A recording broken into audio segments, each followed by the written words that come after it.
આખા દેશમાં ખેડૂતો માટે પાક વીમા યોજના છે. કૃષિ ફસલ યોજના, વીમા ફસલ યોજના. ગુજરાત એક એવું છે કે અહીંયા આપણે 2020 ઓગસ્ટથી પાક વીમા યોજના બંધ કરી દીધી. દેશની મોટા ભાગની આબાદી કોના ઉપર નિર્ભર છે? તો કૃષિ ઉપર નિર્ભર છે.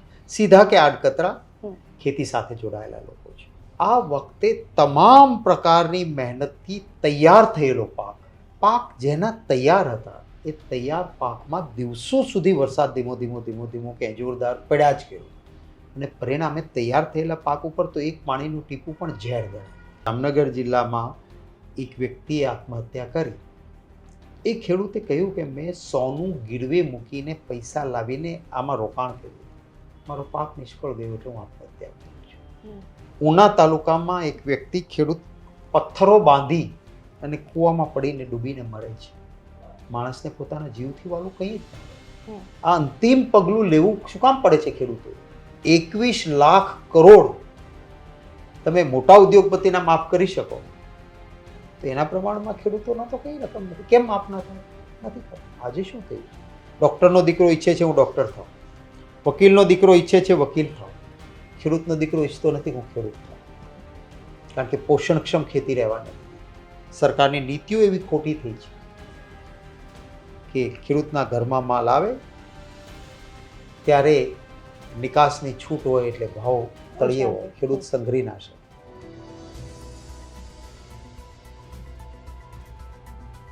નમસ્કાર, આપની સાથે હું છું પાયલ. ગુજરાતમાં અત્યારે તમે ક્યાંય પણ જશો તો ખેડૂતોની સમસ્યા વિશે જાણતા હશો. ટીવી ચાલુ કરશો તો તમને દેખાશે વિડીયોઝ જેમાં ખેડૂતો રડી રહ્યા છે. સમાચાર પત્રોમાં હેડલાઇનમાં ખેડૂતો છે. છેલ્લા કેટલાય સમયથી માવઠા બાદ ખેડૂતોની જે પરિસ્થિતિ છે બધા જ પોતપોતાની રીતના પ્રયાસ કરી રહ્યા છે. વિપક્ષ વિરોધ કરી રહ્યો છે, સત્તા પક્ષ જે જવાબ આપવો જોઈએ કે પછી નેતાઓએ ત્યાં ખેડૂતોની મદદ માટે જવું જોઈએ એના માટે ગ્રાઉન્ડ પર જઈ રહ્યા છે. અને એ તાકાત છે વિપક્ષની અને ખેડૂતની કે બધા જ નેતા સીએમ થકી બધા જ ત્યાં પહોંચ્યા છે. શક્તિસિંહ ગોહિલ સાંસદ આપણી સાથે છે, એમની સાથે સીધી વાત કરવી છે કારણ કે કોંગ્રેસે એક મોટો કાર્યક્રમ ખેડૂત માટે જાહેર કર્યો છે. પહેલાં તો શક્તિભાઈ, ખેડૂતની અત્યારની જે પરિસ્થિતિ છે આખા ગુજરાતે જોઈ, બધાએ એ પીડા જોઈ, વિડીયોઝના માધ્યમથી અલગ અલગ રીતના. વિપક્ષ તરીકે છેલ્લા કેટલાય સમયથી કોંગ્રેસ લડી રહ્યું છે, આમ આદમી પાર્ટી પણ લડી રહ્યા છે. ખેડૂત અત્યારે સેન્ટરમાં છે, પક્ષ વિપક્ષ બધું બાજુ પર મૂકી દઈએ. આ પરિસ્થિતિમાંથી ખેડૂતને નીકાળવા માટે કોંગ્રેસ શું કરવાની છે?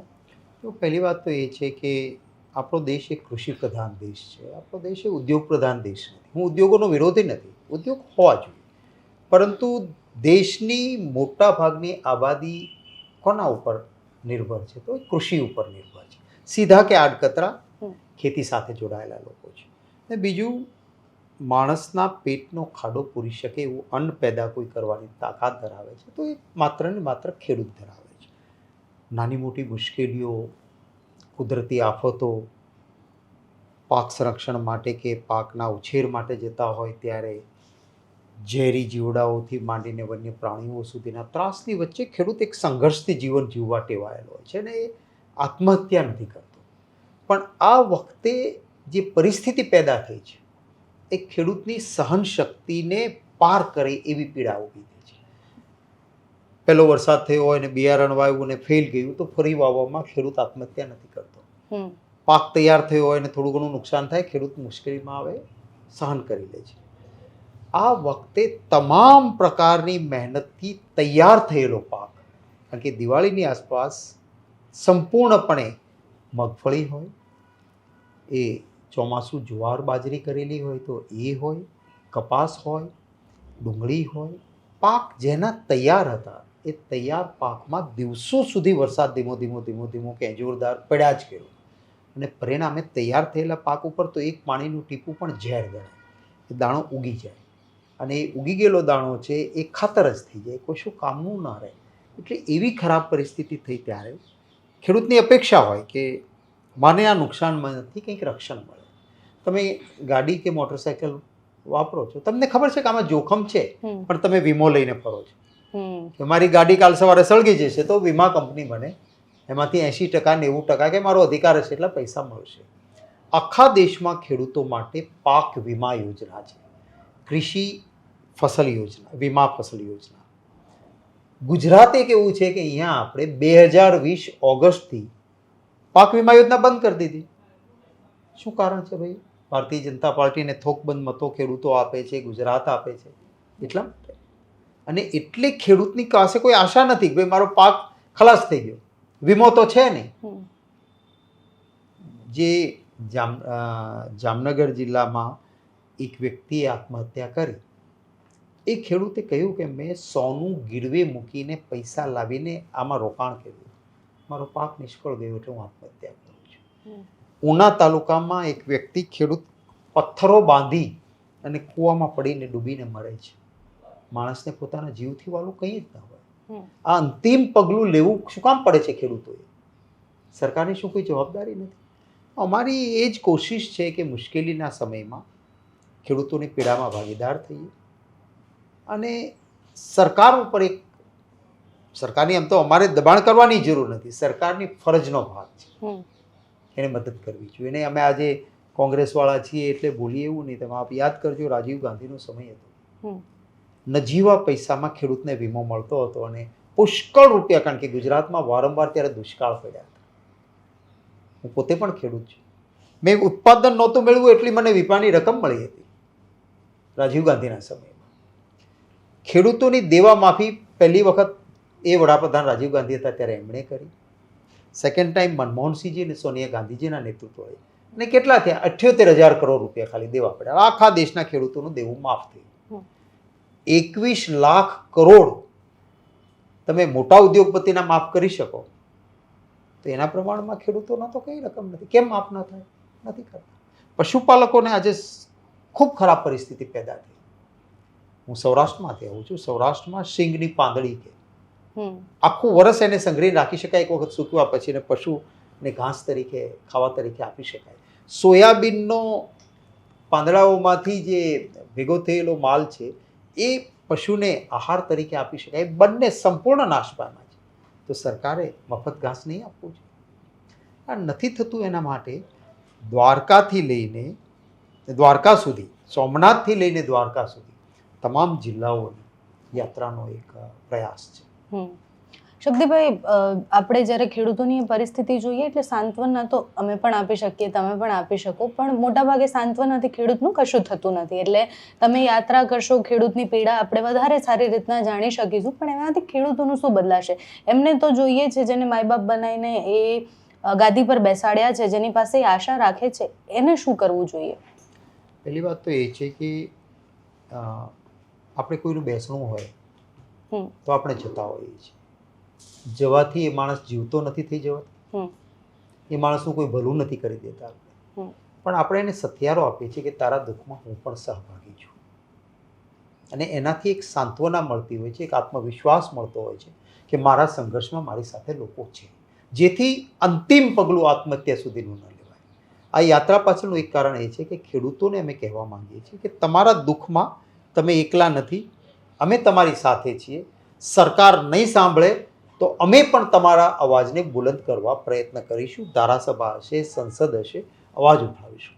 તો જવાથી શું, તો આ યાત્રાથી શું, એ સવાલનો જવાબ મારો આ છે. સરકારોની જવાબદારી હોય છે. સરકારે, અને આપ જુઓ તેલંગાના છે, કર્ણાટકા છે, 16,000 અને 18,000 પર એકર ખેડૂતોને સ્પેશિયલ સહાય ચૂકવાય છે કે જેથી કરીને ખેતી પોષણક્ષમ બને. આજે શું થયું છે? ડૉક્ટરનો દીકરો ઈચ્છે છે હું ડૉક્ટર થાઉં, વકીલનો દીકરો ઈચ્છે છે વકીલ થાઉં, ખેડૂતનો દીકરો ઈચ્છતો નથી હું ખેડૂત થાઉં, કારણ કે પોષણક્ષમ ખેતી રહેવા નથી દીધી. સરકારની નીતિઓ એવી ખોટી થઈ છે કે ખેડૂતના ઘરમાં માલ આવે ત્યારે નિકાસની છૂટ હોય એટલે ભાવ તળિયે હોય, ખેડૂત સંઘરી ના શકે, અને સંગ્રહખોરોના ઘરમાં માલ જાય પછી નિકાસ બંધી કરે અને સંગ્રહખોરોના ઘર ભરાય, પૈસા કમાય. તમે એક ખેડૂતના ખેતરમાંથી માલ વેચો ત્યારે તમે જઈને પૂછજો, તમે અમદાવાદમાં ઘઉં લ્યો છો તો તમે પાયલબેન કેટલા ભાવમાં લો છો ઘઉં, અને તમે એક ખેડૂતને જઈને પૂછજો તે કેટલા ભાવમાં વેચ્યા. પરસેવો પાડીને જે માણસ મહેનત કરે છે એનાથી ડબલ પૈસા વચોટિયાઓ ખાય છે. અને એટલે ખેતી આજે પોષણક્ષમ જ નથી રહી. ખાતર ઉપર વેટ નહોતો, ખેડૂતની જંતુનાશક દવાઓ ઉપર વેટ નહોતો. ખેડૂત ટ્રેક્ટર લે કે ઓજાર બીજા લેતા એમાં નજીવો ટેક્સ હતો. આજે ખેડૂતને જો દવા છાંટવા માટે જો 28% GST ભરવો પડે છે, અને છતાં ખેડૂત સહન કરે છે. અમારા એક સૌરાષ્ટ્રના કવિએ બહુ સરસ કહ્યું છે કે ખેતી કરતો ખંતથી ખેડૂત એનું નામ, પાબત કરતો પ્રેમથી બળદને કહે બાપ, મોટપ એનું માપ નહીં જાણે તમે જોતરા. એની એક પાકને જ્યારે એની માવજત કરે છે તો પરિવારના પાબત કરતો પ્રેમ, એવા પ્રેમથી એને ઉછેરે છે કે જેણે એના બાળકને ઉછેરતો હોય.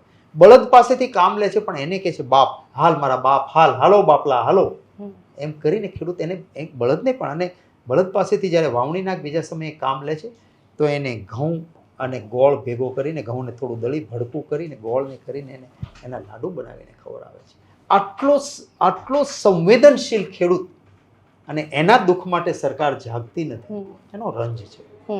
સરકાર પણ એવું કહે છે કે એ સંવેદનશીલ છે અને જાહેરાત કરી છે કે હવે ટેકાના ભાવે મગફળી, અડદ જેટલું પણ નુકસાન થયું ઊભા પાકનું, એ ટેકાના ભાવે 9 તારીખથી શરૂઆત થઈ જવાની છે. પણ પ્રશ્ન એ થાય છે ખેડૂત પાસે હવે કંઈ બચ્યું છે જે ટેકાના ભાવે વેચી પણ શકે? એ જ તમારો સવાલ બહુ જ સાચો છે.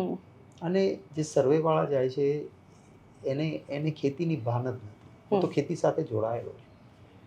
આજે તમે જઈને ખેતરે જઈને પેલો શું કરે, સિંગનો દાણો એક તોડીને કરે, અરે આમાં તો દાણા સલામત છે, તમને નુકસાન નથી.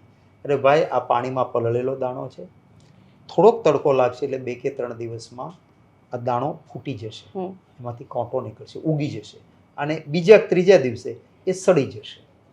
એટલે આજે તમને લાગે છે કે આમાં કંઈ નુકસાન નથી, એ કશું જ કામનું નથી, એ ખાતર જ થઈ ગયું છે, એને વેચવા માટે લઈ જઈ શકાય એવું છે જ નહીં.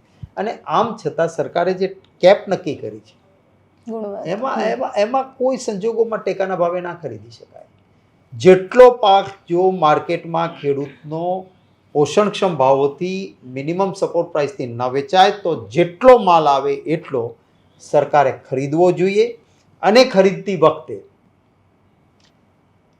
કોઈ જાતના કડદા કે, એટલે કે આમાં માલ નબળો થઈ ગયો, નાનો ઉતારો નબળો છે, નાનો આ છે ને, એવા વાંધા વચકા કાઢ્યા વગર એને પૂરા પૈસા મળે. અને ભૂતકાળમાં આપ જુઓ, આપણે અહીંયા કોંગ્રેસની સરકાર હતી, ખેડૂતને નુકસાન ન જાય એટલે ગ્રોફેડ નામની સંસ્થા બનાવી સરકારે ઊભી કરી હતી.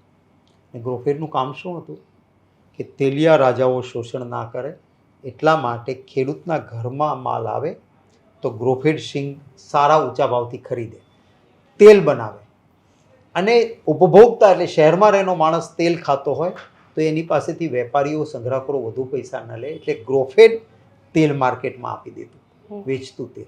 અને એટલે ખેડૂતને પોષણક્ષમ ભાવ મળતો, ઉપભોક્તાનું શોષણ ન થતું.